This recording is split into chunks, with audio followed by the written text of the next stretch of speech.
नमस्कार, बहुत स्वागत है आपका झाबुआ हिट पर। दान में सबसे बड़ा दान होता है जीवन दान, और जीवन दान की पहली सीढ़ी होती है रक्तदान। क्या आपने कभी रक्तदान किया है, और अगर किया भी है तो कितनी बार? क्योंकि हमारे साथ झाबुआ हिट के मंच पर एक ऐसी शख्सियत मौजूद है जिन्होंने 50 बार रक्तदान कर लिया है, रक्तदान में अपना अर्धशतक पूरा कर लिया है।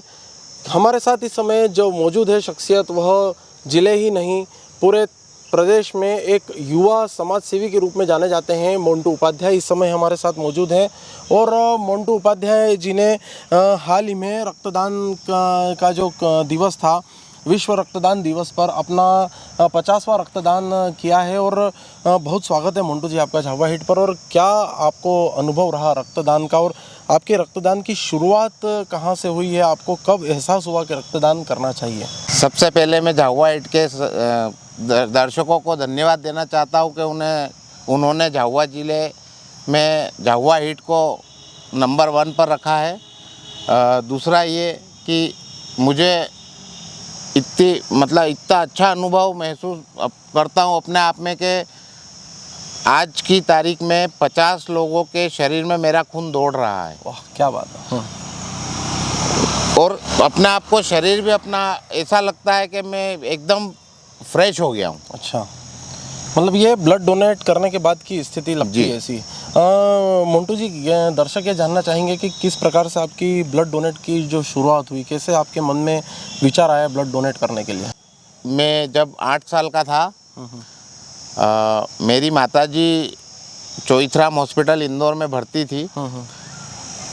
उन्हें 3 यूनिट ब्लड चढ़ना था। उसमें एक मेरे पिताजी ने, एक मेरे अंकल ने दिया था, और तीसरी यूनिट के लिए बहुत संघर्ष करना पड़ा। अच्छा। मेरे पिताजी को। उस समय मैं 8 साल का था। उस दिन मैंने ये चीज़ सोची थी कि जिस दिन मैं इस लायक हो जाऊंगा कि मैं रक्तदान कर सकूं, उसी दिन से मैं अपना पहला रक्तदान करूंगा। ये जैसे आपने रक्तदान किया, आप बात करें झाबुआ ज़िले की। झाबुआ ज़िले में अभी दर्शकों को भी हम बता देते हैं कि रक्तदान के लिए लोग आगे नहीं आते हैं। कई लोग रक्तदान से पीछे हटते हैं। ग्रामीण क्षेत्रों में ज़्यादातर यह स्थिति बनी हुई रहती है। तो क्या आपको समस्या आई झाबुआ ज़िले में इस रक्तदान के इस महाअभियान को चलाने में शुरुआती दौर में? क्या इसमें बहुत तकलीफ आती है, क्योंकि यहाँ ग्रामीण क्षेत्र में जितने भी वनवासी भाई हमारे रहते हैं, उन्हें ऐसा लगता है कि हम खून देंगे या हमारा खून निकालेंगे तो हम मर जाएंगे या हमें कोई बीमारियां हो जाएगी। उस कारण वो लोग कभी भी अपने परिवार वालों को भी खून देने से कतराते थे। बहुत तकलीफ आई। हमने लोगों को समझाया, गांव-गांव गए, मकान जाके उन्हें समझाया कि ऐसा नहीं होता है। अगर आप ब्लड दोगे तो आपका नया ब्लड बनेगा, उससे आपकी जो पुरानी बीमारियां हैं वो भी ठीक होगी।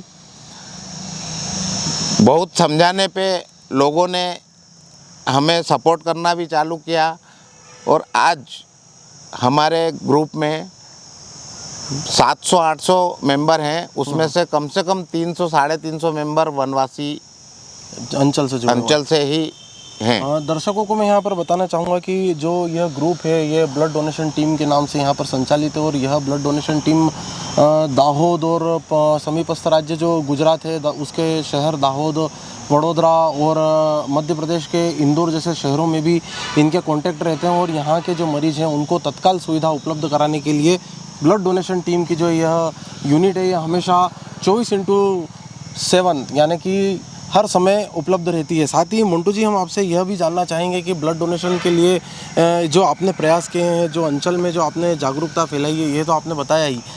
साथ ही ये बताइए, आपके जब ब्लड डोनेट की बात आती है, ब्लड लेने की बात आती है, काफ़ी अभी सामाजिक स्तर पर काफ़ी बात होती है, समाजवाद काफ़ी चलता है, लेकिन जब ब्लड लेने की बात आती है तब आपको क्या लगता है, तब मानवता का एक असली चेहरा सामने आता है क्या? हमारे इसमें ब्लड देने के लिए हर समाज के व्यक्ति, मेरे भाई, मेरे साथी, सभी लोग जुड़े हुए रहते हैं, हर समाज के लोग, क्योंकि ये बहुत बड़ा मानवता का काम है। इसमें हम ये नहीं देखते कि हम इस समाज के व्यक्ति से ब्लड, क्योंकि आदमी को ज़रूरत ऐसी रहती है कि आदमी ये पूछता भी नहीं है कि जो व्यक्ति वो ब्लड दे के गया है वो कौन से समाज का है। बिल्कुल। तो कहीं ना कहीं ब्लड डोनेट करने के साथ में सामाजिक एकता की भी बात सामने आती है। और ऐसा कोई वाकया दर्शकों को बताइए मंटू जी, आपने 50 बार रक्तदान किया है, कोई ऐसा महत्वपूर्ण वाकया जिसमें संबंधित व्यक्ति जो है, पीड़ित व्यक्ति जो है, उसको कहीं ना कहीं जान पर आ गई और आपने तत्काल पहुंचकर ब्लड दिया? 2013 में मैं लायंस क्लब से बिलोंग करता हूँ जी। 2013 में मुझे अध्यक्ष मनोनीत किया था क्लब ने। तो उस दिन मेरी शपथ विधि थी और शपथ विधि के लिए हमारे जो अधिकारी होते हैं लायंस क्लब से जी। वो आ गए थे। इसी बीच एक व्यक्ति जो हमारे पड़ोस में जी स्टील फर्नीचर की दुकान पर काम करते हैं, उनके छोटे भाई की मिसेस को डिलीवरी होने वाली थी। तो डॉक्टर ने उन्हें खून की मतलब इतनी कमी थी कि ऑपरेशन की प्रॉब्लम ऑपरेशन की बोल दी थी डॉक्टर ने जी।